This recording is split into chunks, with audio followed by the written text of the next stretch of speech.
Ekranımı görüyorsunuz herhalde değil mi? Şunu Evet bir şey hocam. yapacağım. Hı Ha, hı. tamam, süper. Bunu o zaman küçük yapıyorum şimdi. Şöyle. Ha, tamam. Bir dakikaya başlarız hocam. Okey, süper.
Başlayabiliriz hocam isterseniz. Tamamdır, süper. Okey'den al. Ee, Pardon. Önce ben tabii hemen hocam. girişeyim. Okey. Let me introduce you briefly hocam. Tamam. Ee, Fatih Serkant Adıgüzel is an assistant professor at Sabancı University's Faculty of Arts and Social Sciences and a non-resident fellow at Harvard Kennedy School's Middle East Initiative. He obtained his PhD from the Political Science Department at Duke University in 2022. He also holds a BA in economics and a BA in political science and international relations and an MA in economics, all from Boğaziçi University. During his PhD studies, he worked in Develop at Duke as part of his Machine Learning for Peace project. Adıgüzel specializes in political economy and political methodology. His research interests lie at the intersection of the political economy of democratic backsliding, digital media, and public services. He is particularly interested in how democratically elected leaders erode democracies while consolidating popular support. His research focuses on two mechanisms through which such leaders build and maintain support. First, their attempts to capture the media and the resulting media bias, and second, the strategic deployment of public services. To tackle these research questions, he employs various methods such as natural language processing, geospatial analysis, and experimental and quasi-experimental designs. His research has been published forthcoming in journals such as the Journal of Politics, Journal of Political Institutions and Political Economy, and New Perspectives on Turkey. In today's talk, Dr. Adıgüzel will present tracking civil space in developing countries with a high quality corpus of domestic media and transformer models. The seminar will explore how transformer models and domestic media corpora can be used to analyze and monitor civic space in developing countries. Floor is yours hocam. Perfect. Thank you, Shukri Hocam, for the introduction. So, well, thank you so much for the invitation. It's great once again to give a talk at Coach, although virtually. I came to Coach, I think, two times over the last couple of years, so it's always fun. Okay, so this is a paper, as Shukri mentioned. So this is, I mean, it has a huge subtitle. So it's tracking civic space in developing countries. So this is a joint work with many co-authors, and so I mean, all of us at some point were part of or still part of Develop. So Eric Wibbles, so he was the co-founder, and that I mean, it was at Duke initially, and then now they moved to UPenn with Eric. So, and Eric and Jeremy, they were the co-PIs of this project, which I'll briefly talk about.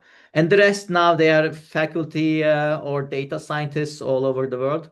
So, yeah, huge team. Now, I mean, as social science also is using more and more data, I think the number of co-authors are also increasing in papers. So, okay, so before moving to paper, I just want to briefly motivate not only the paper but also the overall project which we call Machine Learning for Peace. So, I mean, as you probably all know, there is this so-called third wave of autocratization, which is happening across the world. And this is most of the time is happening through a gradual process that we call democratic backsliding. So before, right, in 60s, 70s, whoever whoever was waking up early and capturing radio stations were able to right make a regime change. Nowadays, military coups are no longer the dominant form of reaching towards authoritarianism, but it's happening through most of the time elected leaders and happening gradually. And nowadays, 5.4 billion people actually live under autocracy based on the latest figures. Well, not latest, it's 2021, but it probably didn't change that much. But the problem is, as this process is happening gradual, the data that we use most of the time to study something like democratic backsliding is annual and expert coded, like VDEM, that we probably all are familiar with. So here, this project aims to produce data for civic space. And what we mean by civic space is the fundamental freedoms that allow people to gather, communicate, take part in groups to influence society and politics. So this is how we use civic space. So for instance, as an example, take Hungary and the whole democratic backsliding process, which happened gradually.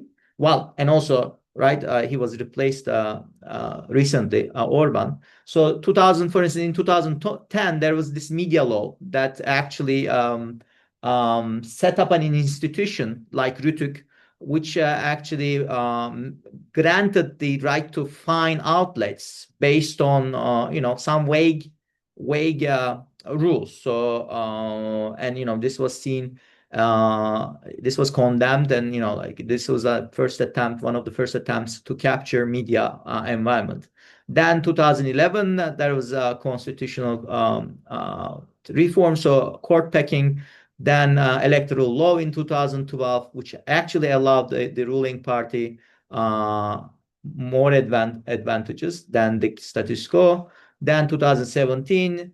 Central European University was targeted. 2018, NGOs were targeted with Stop Soros laws.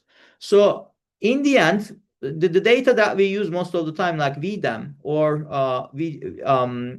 World Justice Project data or CSO data, so this is sustainability, civil society sustainability index, they captured the cumulative result of the events that I described, right? At the end of the year, so we see the cumulative results of all these events. But what we are lacking is a measure of day-to-day politics, right? Push and pull, and democratic erosion and democratic resilience, right? So that is actually something missing, and that's why the machine learning for peace project actually was a initiative to actually fill this gap. It aims to produce data on what's happening very recently using online news and also machine learning to track these events. And also it has these interactive data dashboards where it allows people to discover what's going on. And also, secondly, it actually also provides some predictive analytics for strategic decisions, like what's happening. Is there going to be some restrictions in a country in the next 3 months or so? So it has this civic space early warning system. Unfortunately, the second part is now terminated because USAID was funding it. So as of February 2025, there is no forecasting anymore, but the civic space, civic data is still being produced, and you can check the website and play with the dashboards to see what's going on. So we have this data pipeline, which I'll explain more in detail, where we focus on domestic news. So more than 300 domestic news in more than 35 languages. We have this, I say, mid-data approach. Nowadays, 120 million articles is like a mid-data approach. Compared to other sources like GDELT, and I'll explain why we have this mid-data approach here. So we have now monthly data from 65 developing countries, starting from January 2012 to December 2024. Like why did we do this and not use something like GDOT? I'll explain in a second. So if you go to the website, you'll see dashboards. So we used to have these. I mean, we still have this, but we no longer update this early warning system on selected countries. We were forecasting whether there would be some increased activity or decreased activity in civic space. And then we were producing these reports every 3 months for countries. And I mean, obviously, the nice thing with these forecasts is in 3 months, we were able to see whether those forecasts are actually valid or happening or not. So this is from Bangladesh, for instance, one example where we were actually forecasting the percentages of articles on protests. And then, in 3 months, we were able to see whether these forecasts are actually happening or not. And this is, for instance, that there was an expectation of an increase in protests, and indeed it happened in that specific example. So the track record is I think not bad. So it's around 70% success rate, and all these events were actually forecasted by our models. And these reports were actually distributed to people on the ground. So we have this mailing list where NGOs actually, and other stakeholders were receiving these country updates. But yeah, this is no longer happening. But the civic space, the data is still being produced, so we still track what's going on in these countries. So I'll explain, I'll show you, what we capture in terms of civic space. So this is another example where the legal changes about civic space, not civic space in general, but overall about the regime in general. So the volume of articles on legal changes, and then the red dots are the shocks that we actually identify. And then, like we were able to see what's going on these countries thanks to this data set and producing these reports.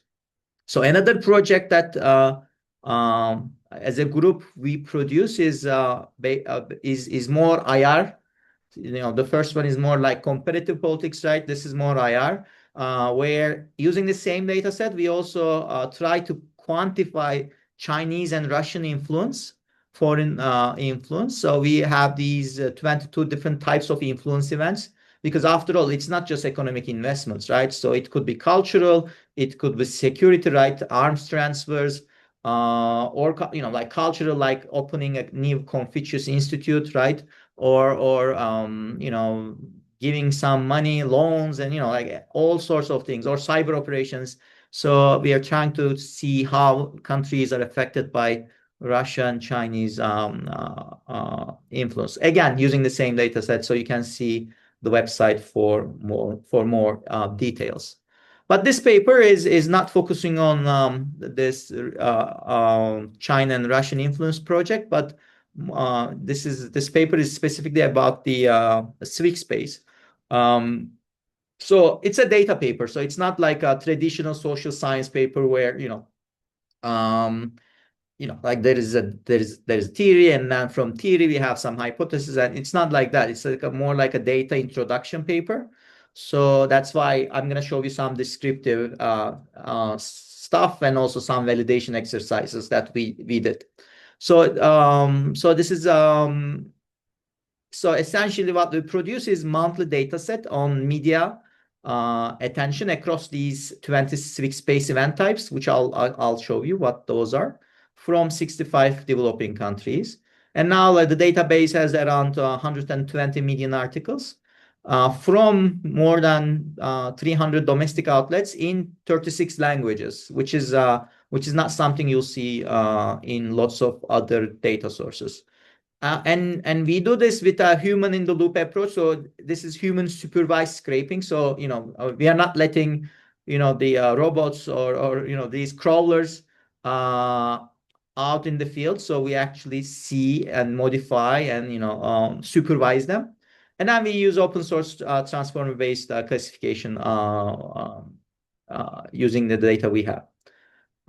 So Why did we need this data? I mean, when we first started it, obviously there were alternatives that we could have used, like GDALT, right?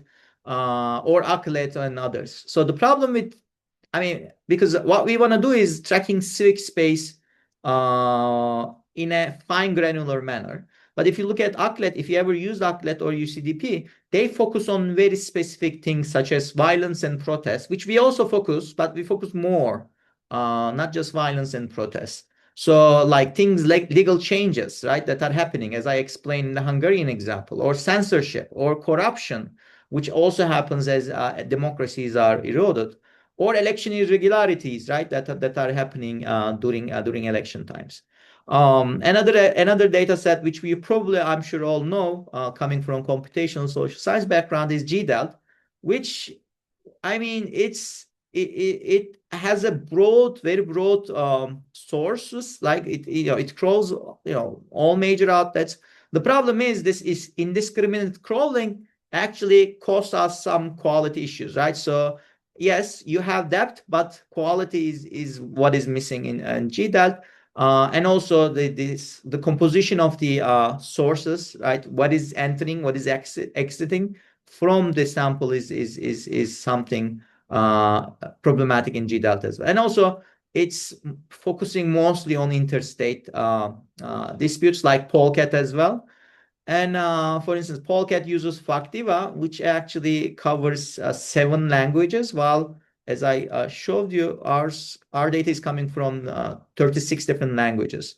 So, and I'm going to show why relying on domestic outlets is actually important if you want to focus on civic space. All right, so what do we do? First, again, this is like a medium data approach, unlike GDAL. So we focus on high quality local sources, like um, 3 to 5 sources per country, and we choose them based on a lot of inputs. So like USAID country offices, local CSOs, researchers from those countries, and then we actually try to collect everything from that outlet. Just discover all the URLs produced in these outlets, and then develop custom scrapers and parsers per source, which, because this is important to keep the quality high. Otherwise, using general like spider-like crawlers are actually causing, they can cause some issues in retrieving important information like dates or titles or domain text. So that's why we use custom script. And this was before agentic AI. So we used to create these code manually for each outlet separately. So that was a lot of work. And then we are obviously updating this quarterly. And on top of these local sources, we use 12 regional and 15 global outlets. But 95%, or more than 95% of the data actually come from domestic sources. So this is a bit small, but this is the pipeline. So we essentially get the data from these sources, then scrape it, then process it. We translate to English. So we rely on open source language like machine translation here. So we translate to English, then doing the classification, identifying locations, and then aggregating at the country month level. And we also normalize by the total number of articles published. And our final measure is kind of salience measure. So we do not do the duplication across events. So the logic is that certain events that are important are going to be covered more, which is going to be more salient, and that is going to be reflected in the data. Okay. So why do we do this middle data approach? So for instance, on the left hand side, so we try to get everything from an outlet. So, and on the left we see something like a true spike from a GhanaWeb.com. So this is from one of the outlets in Ghana. And then we see a sudden spike here, right? Sudden increase in the number of total articles versus another one if we just rely on a general crawler, we would have something like we had these issues. So, and I'm just showing you why, we are having these customized scrapers. So for instance, on the right, these actually, there was one article which was actually hosted at 1.5 million unique URLs. So if you try to duplicate based on URLs, you're gonna still get the same figure, but this is obviously wrong. So like there needs to be some humans in the loop, otherwise a general crawler would actually not work for our purpose. And here the increase is because of a Google grant that actually expanded the media outlets reporting capabilities. Okay, so once we have the data, what do we do? So we actually we have these 20 categories, event categories, from arrests to purges to threats to election irregularities, violence, coups, disasters. So obviously disasters here, it's not a Civic space event per se, but we know from the literature that disasters are it create, let's say, amenable conditions for democratic erosion. Like, for instance, during COVID, we see a lot of governments across the world restricting civic space because of COVID, right? So they use it to justify some anti-democratic actions. So that's why we also have disasters. And corruption, again, this is also kind of outcome, not as exactly a civic space event category, but more like an outcome of the overall process. Obviously, so we had to have some training data. Here we created a training data around 6,000 articles. So since we use Roberta, right?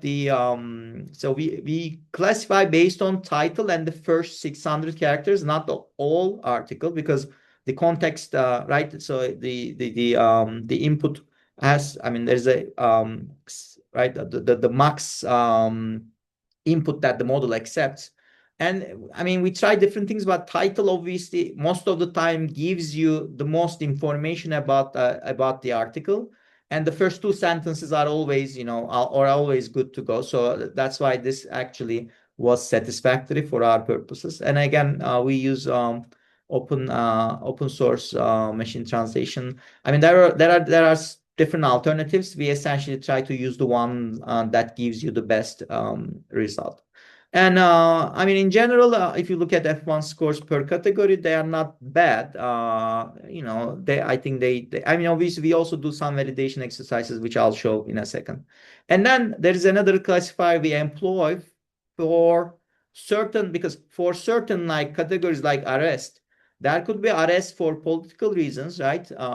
Or some just criminal stuff, right? So in order to distinguish those things, we use another classifier to make sure that the arrests we capture are politically relevant, civic space relevant arrests.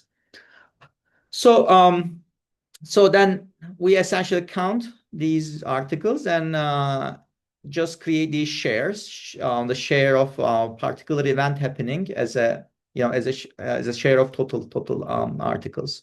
Then we have this data-driven shock detection algorithm. So we try to, so there are peaks, but which ones are real shocks here? So we have two approaches where, like one is more like statistics based.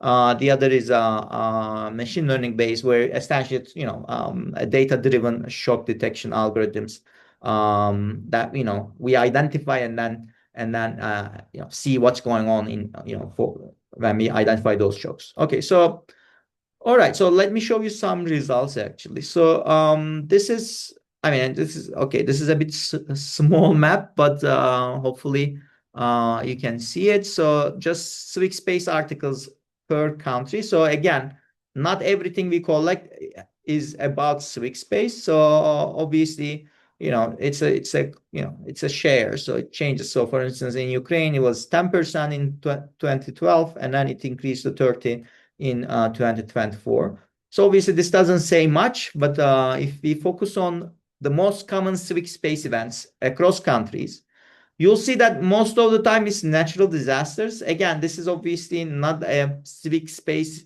event per se, but it's a background thing, right? That actually helps autocrats. And like in 2020, obviously it is a dominant theme across a lot of countries because of COVID. So I think it makes sense also to look at second dominant civic event. So I'll show Turkey separately. But if you look at from different years, you see that so for instance 2024 election activity, for instance, in Turkey was the dominant theme. So what is green? So legal actions. So green here is legal actions. So in a lot of countries in 2020, legal actions were the second dominant theme after natural disasters. So I mean, Turkey, okay, this is not a great way of visualizing this, but it was easy. I just filtered Turkey, and this is the result. So again, the second dominant. Why? Because after natural disasters, this is the most observed event across years in Turkey, and like so 2013 protest is the most dominant event after natural disasters. And you see in election years, we see election activity, right? Not surprisingly. So 2020 state of emergency, these are curfews because of COVID. And then arrests, 2016, 2017 arrests, they were the dominant civic event. Obviously, I mean, these annual trends are just for visualization. I mean, the nice thing with the data is, this is you can actually track this even daily, right?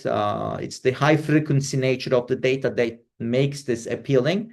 Otherwise, we would just use VDAM, right? If I don't know, your research question is about some annual changes, obviously VDAM is a much superior data set that relies on expert coding data.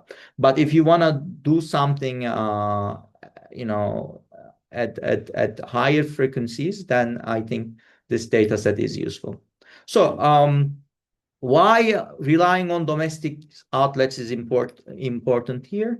So here it's the coverage by domestic and international sources. As you see, most of the coverage comes from domestic, but we also see a lot of variation across these events. So obviously international media is paying attention to certain things and ignoring others, right?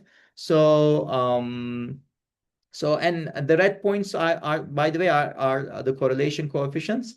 Like for instance, election activity, natural disasters, correlations are much higher, and that makes sense, right? Although it's still, the correlation coefficients are not that big, right? 0.55 is the highest for election activity, but it's still not a big correlation. So and what you see is that not surprising again, as international media is covering a country more, the correlation between domestic and international coverage also increases. Turkey, by the way, is one of the countries in our data where international media is paying a lot of attention. But Jamaica, for instance, is not one of those. So Turkey, Ukraine, India is very popular in international media among these 65 countries. But even for them, the correlation is actually around 0.4. So the correlation between domestic and international coverage. So it's still low. And as you see, which events international media is focusing more. So for instance, violence, lethal violence is something where you see a lot of here. So you see a lot of international coverage, right? So, and that makes sense, right? So lethal violence is something, that attracts attention. I mean, we know from the media literature, negative news are actually attracting attention more. So that knowing this, editors obviously covering such news more than others, which means if a media-based data source is relying more on international outlets, then we're going to have this systematic bias, right? So in order to mitigate that, you need to rely on domestic sources. So for instance, I don't know, there is this example in the paper that I have also pasted here. there is this corruption, I think a series of corruption stories in May 2024 in Indonesia. We actually identified 970 articles on corruption for that month in Indonesia, while there was zero coverage in international media outlets that we focus on. And you can see in the appendix, like the international media outlets we focus on are, like BBC, New York Times, like the old major outlets are there, and they didn't pay attention. Okay. So what did we do to validate the data set? So one thing is we used another LLM to actually to make our arrays lives easier. So we rely on GPT for so so so the model. So we randomly selected 5 countries and then extracted the shocks that we identified based on this data-driven shock detection algorithm. So 40 shocks were identified.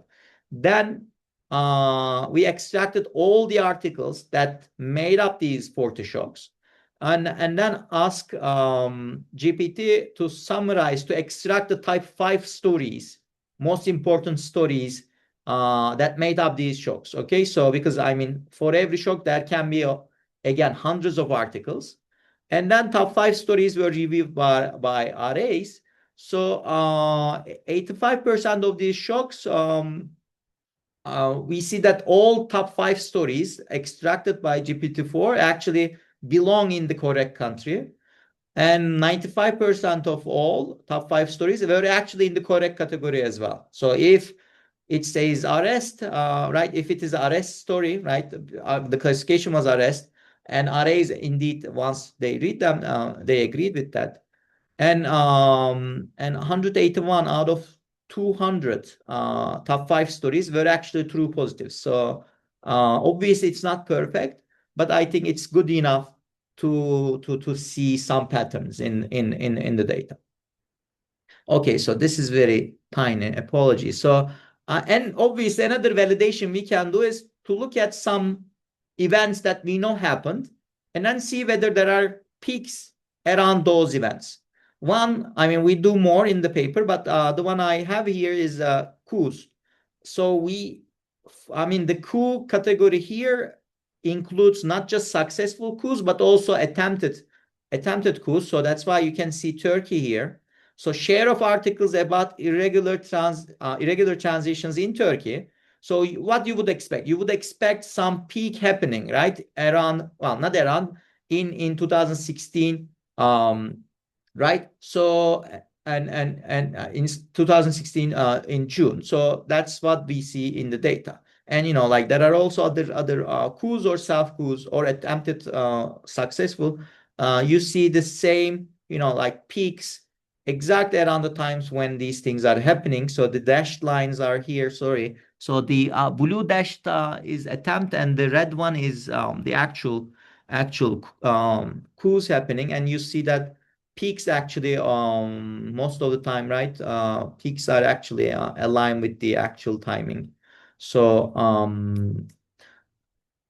so like you can also see, the overall process, like the Hungarian case that I described. So Guatemalan 2023 elections. So I don't know whether you were following that, but so there was this new party, so the seed movement, Movimento Semilla. So it is a relatively it was a new party, and they actually so their candidate Arevallo, so he came second in the presidential race, and it was a two-round election, so he became eligible to run in the second round, and then he actually ended up winning the presidency, which was a huge shock to the establishment. And he has this anti-corruption agenda, so the public prosecutor's office actually they try to disqualify him for a while. So, and we see it in the data throughout the whole process. So for instance, look at the top left here. So again, I mean, this is a bit small, but so election announcement happened here. So this is the red line is the election announcement. Then we have general election, which is the green one. Then the purple is runoff. And then there were some delay until he actually became the president. So so that, you know, like they tried to disqualify him. So the inauguration actually was delayed. So, and let's see whether, you know, like we are picking up the things we expect to pick up. So electoral activity peaks around, obviously, just around the general election time. Then you see, for instance, a huge protest between the actual election results after the second round until inauguration. So there were lots of protests in Guatemala back in the day, and obviously this is picked. This is picked up by our data. And after huge protests and also international pressure, he was actually, you know, like he came to power. But it was, you know, it wasn't easy.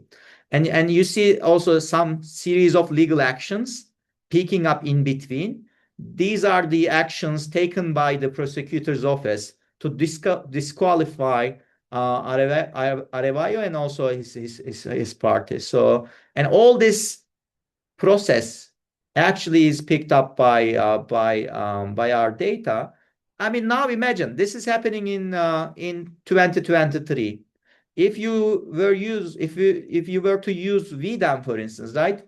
This would be summarized in an index. We would observe a deterioration in liberal or electoral democracy index or other components of democracy, right? But that's it, right? You wouldn't know what exactly is going on during this process. But now, I mean, thanks to this detailed data, we could see, right, what's going on and what is driving this deterioration, right? So you could actually tell it by simply looking at the data. All right. Another cute case. I mean, this is like a cute application, which I'll briefly mention and then I'll stop. So what can we do with this data, right? So one thing we did here is forecasting travel advisories. So U.S. State Department actually have, you know, like if they have, they are releasing these not forecast, sorry, for the travel advisories for different countries. So, you know, like it tells you whether you should, whether you should visit that country, right? So there are different levels from level one. Level one is like you're, you know, you can, you know, you're okay. Level two, you know, be careful. Level three is more dangerous, and level four, do not travel. So, for instance, Russia right now is level four. So, U.S. citizens are not, you know, they are not suggested at all to visit Russia at the moment. Turkey is level two, by the way, with some. So for Southeast, it's level three. And these are obviously very rare. I mean, the onsets are rare in the data. So we are focusing on 65 countries. So we only have 123 such onsets, and that's what we are trying to predict here. So level 3 and 4 is, you know, one. If, you know, if one of them is happening, it's one, and zero otherwise. So only 1%, 1.4% of country months are actually is one here. So it's a rare event. So we are trying to predict this rare event. So, and if you look at so, and we use obviously not just our 20 events here, but also a lot of economic variables, like anything you can think of is included here, and some, you know, like previous warnings, and, you know, like COVID dummy for COVID stuff, and we use a boosting like GBM to predict this, and you know, like it's actually the performance is quite okay. So if you look at, I mean, compared to a, you know, like flipping a coin approach, which would give you 1%, right? Given that only 1.4% is one here, right? The area under the curve, the precision recall curve is actually is for instance, like especially when we have 1 month tolerance. So meaning, you know, so we say there's going to be a travel advisory in April, let's say, but it's happening in May. So if we, you know, if we have this 1 month tolerance, it's actually, so it's 0.54, which means that compared to a random guessing, this is like 25 to 27 times more. So which shows that indeed we can use our data to predict something like travel advisory. And if you look at features that predict this, especially, and we do this like for short horizon, 3 months from now on, and also medium horizon. Obviously, not surprisingly, martial law declarations actually is predicting travel advisory, and also some protest activity, natural disasters, election irregularities. So they are also important. For medium horizon, more political variables like censorship, martial law again, disasters, arrests. So these are the things that are predicting these travel advisories. Okay, so well, what are the limitations here? So after all, this is a media-based approach. So, and we are going back in time until 2012, which means obviously as you get as you go past in that means it's going to be harder to retrieve articles. So that's why we use this share-based normalization. So we essentially look at the share of events happening as total, divided by the total number of articles for that outlet. But that essentially makes a competition, right, across these 20 categories. So increases in one means decreases in other, but that's, I think, the best we can do here. So there are some sources that that was extremely difficult to scrape, so we excluded them, which actually, I mean, that meant some urban overrepresentation. So especially in more rural settings, right? Website architectures for poorer media outlets, making our lives difficult here. And media salience obviously is not objective importance here. So a lot of things matter. If you study media, you will know this better than I do here. So these are all limitations we have. Okay, so to wrap up, so we introduced this novel data corpus, and also um, let's say a pipeline where we produce these monthly series for 65 countries to track their Civic space across years based on more than 120 million articles. And it looks like it works based on our validation. At least we managed to track important events that are affecting the regime types across these outlets. Okay, so I mean, if you want to see more, check the website. We have some interactive dashboards, and you can play with it. And any feedback is welcome. And some of the dashboards are a bit, it's too much. And any suggestions to improve them, you can always contact me or other members of the group. Okay, well, that's all I have. I think I spoke a lot, but hopefully this was useful. Thank you very much hocam for this great Yes, presentation. sure. Should I? Okay, kapatıyorum ekranı, değil mi? Öyle Sure yapalım. hocam. We can start the Q&A session. So please write your questions please ask your questions using chat. I can start the session by asking my question hocam. Yes. This is, you said it's funded by USAID partly, and you at the end scraped the newspaper websites. Yes. Did you face any problem during this scraping process? Because scraping newspaper websites can be a bit problematic because of some of them kind of behave restrictively, especially in the in these years, I can say. Yeah. So my question, did you face any problem during that process, Oh hocam? yeah, yes. Right. I have lots of studies. Maybe yeah.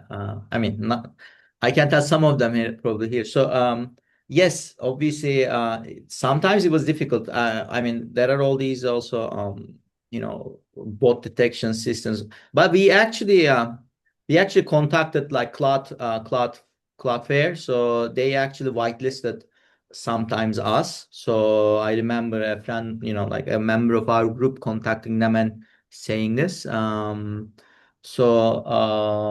yes, sometimes I mean, if it is really impossible, website architectures are also very different. So we had to, and this was before, you know, before Cloud Code and, before Codex, agentic AI was not a thing back then. So we had to develop, ways to solve them. So depending on the website architecture, we develop different solutions. But if it is really impossible, we try to find something alternative from that country. But yes, I mean it is not very efficient when it comes to data collection, right? Scraping, and it also it's in this gray zone. But I mean, it turned out to be fine. But yes, extremely. Sometimes it was extremely time consuming. Mhm. Thank you, hocam. Emre Güzeldal asks, your Yes. measure is a share of monthly coverage per event type.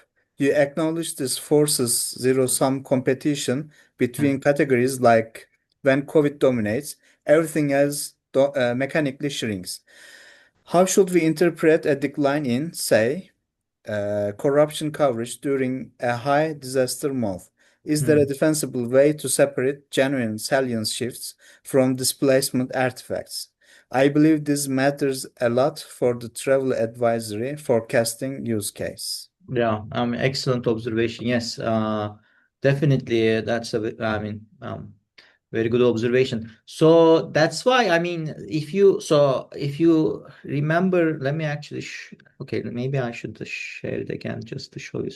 So the peaks so we focus on these peaks, like, we have these shock detection algorithm. I mean, the nice thing is that, it's not just it's not picking, the most dramatic peak here. So you would also see some, milder, steep, some milder peaks as well. It's picking up. So in the case of corruption, let's say, obviously, yes. So compared to COVID, like disaster, it's gonna shrink. But over time, if you just compare the corruption itself over time, right? If there are some increases, right, you could still see some changes, hopefully, right? So that would, I mean, that's not great, but that was the best we could do. And like so even I mean it doesn't have to be dramatic like this, right? In order to detect a shock. Even milder ups would be picked up by the algorithm. And another thing is that I mean you could always see, right, what is driving these. So you could check the data, underlying data, to see what's going on. But yes, that's a good point. Uh, We had to I'm normalize. I mean, given that it's, the numbers, the total number of articles are changing, I think that's the best. I don't know. Any suggestions? Obviously, I'm willing to hear. I'm reading İlayda Küçük Afacan's message hocam. Thank Mhm. you hocam for presentation. For the 20 event categories, how do you handle cases where a single article contains multiple overlapping events, say a Yeah. protest that triggers arrest and censorship simultaneously? Do you Mhm. assign a primary category or allow multi-labeling? And how does that choice affect downstream aggregation? Yeah, another very careful audience. Yes, this is actually we do allow multiple. For instance, for arrest is always, it comes with something, right? So arrest and corruption, for instance, in those cases, we actually label both. So it's one for both, and when you count, they are counted, like for both of the categories. So for certain categories, for like arrest, yes, that's especially like it's happening for corruption, then that news story is going to be one for arrest and one for corruption. That's how we did it. Yeah. Good observation. Yeah. Rümeysa Türkbey asks hocam, thank you for this insightful presentation. My question is to what extent do you think your dataset enables to distinguish real-world crisis versus media representations of crisis? Yes. Yes, this is a tough question. Like, I mean, so one thing we did was while choosing these outlets, we actually also did some ownership analysis. Like, we try to have some sort of a balance when we choose outlets. For instance, for Turkey, we have Diken, T24, Sözcü, but we also have Posta and Sabah. So, we kept Sabah to have also a government, like so more like a pro-government side. So, but we try to have independent outlets most of the time. So, like not everything is like not every outlet is obviously is pro-government. Like, we try to have some sort of a balance, but obviously irrespective of the media's, like irrespective of the political stance, editors choose what to cover, and that's a fundamental problem if you use media data, right? And I mean, the best you can do is relative comparison, and that's what people have been doing. I mean, I also published something recently using media data where I compare outlets, right? Given that we don't know what unbiased content is, I mean, the best we can do is relative comparison, and that's what the empirical media research is doing. So, and that's what we can do here too.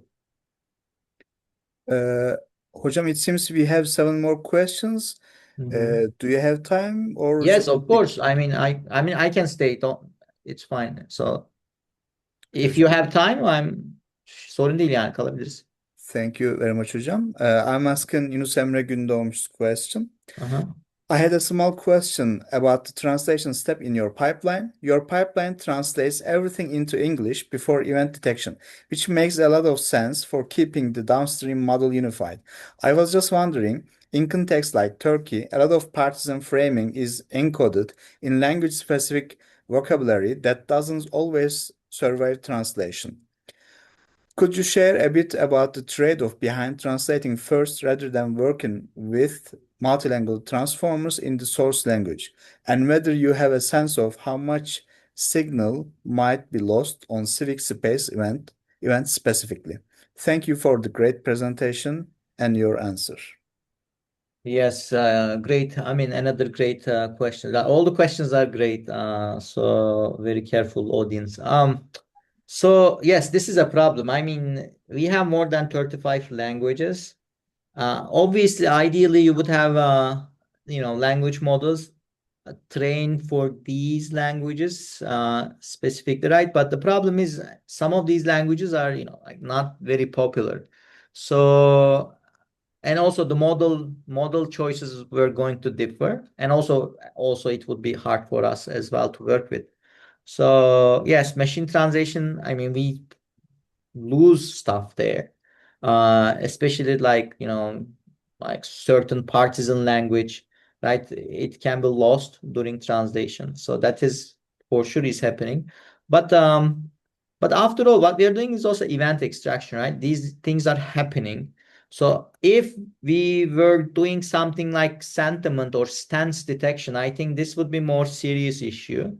But here, since this is the event extraction, I think it's better. It's I think less of a concern. Still a concern, but I would be worried more. For instance, I wouldn't use this data to do something like stance detection, right? So I mean, I for instance, again, I in my research I use like Turkish data, and I rely on large language models specifically trained in Turkish because I do stance detection, like whether the content is X, like pro-government or anti-government or negative sentiment or positive sentiment, right? So for those cases, I think it's a more serious issue. But for us, I think it's less of an issue, but still an issue. But I mean, c'est la vie. That's, I think, the best we can do for now. I mean, we might change the pipeline now, and we already have the data. So in the future, who knows, we can do something better. Uh, I think we can ask the next two questions together hocam. Saliha Mhm, Nur Gökçe ask, thank you very much for the presentation. I wonder, how do you handle cases of silence in countries with heavy censorship or mhm, self-censorship? In this, is this gap the data just a technical limitation for the model, or is it interpreted as a sign of civic space constriction?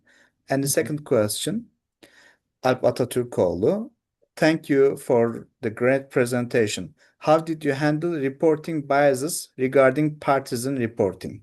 mhm. So, I mean, yes. So again, for while choosing the sources, we try to have, you know, independent outlets. So, for instance, so there is this El Faro newspaper, for instance, like from El Salvador. I had to relocate to Costa Rica because of, because of issues, problems in El Salvador. So, but still, they continue to publish. And I mean, consider Turkey, right? We still have obviously, lots of problems in media environment, but there still exist media outlets, right? Trying to do their job as best as they can. But obviously, self-censorship. If that's happening even in these independent outlets, we are not picking that up. I mean, self-censorship is something it's extremely hard, right, to study empirically, because you don't observe it, and you don't have a benchmark. Um, so, I mean, we try to alleviate that problem by simply trying to collect data from independent outlets. Yeah, that's the best we do. So yes, I mean that's determined at the source selection level. Another one was related with partisan reporting hocam. How did you handle the biases regarding partisan So reporting? yes, again, I mean, as I told you, we did this bias check for each outlet, so we know their ideological orientation, and whether we also did the ownership analysis, so whether they are owned by the government, or is it owned by a crony, right? A business, like someone doing business with the government. So, and we try to have independent outlets, so obviously independent outlets can still rely on can still be partisan, right? But I think, yeah, that's, again, I mean, that's the best we could do here. Uh, Berke says, thank you for your presentation. My question is that, do you think we can also use the same data corpus to get insights on the likelihood of a given event will achieve its purpose or fail? Tam anlamadım. So can you repeat it again? So Can we use the yes, same data corpus to get insights on the likelihood of a given event will achieve its purpose or fail? it's per so well, I don't understand what he means by achieve its purpose. Uh, So that maybe does that mean maybe it's like, is it really happening or not? Berke, you can I can answer. comment, Yani I can clarify. toplumsal hareketin talebiyle ilgili bir şey mi acaba? Yani talebini Yani gerçekleştiriyor gibi bir şey mi? bir toplumsal hareket olabilir hocam, ya da any given political or social event. Can we use the same data to predict its outcome, its results? It doesn't have to be a purpose, but um, can we get insights on how it's going to end, how the likelihood? Oh, I see. Like a dynamics of let's say there's a protest, and can we predict about the nature of Yes, that? let's Huh? say if it's a protest, will it achieve something, or Oh, will it go down?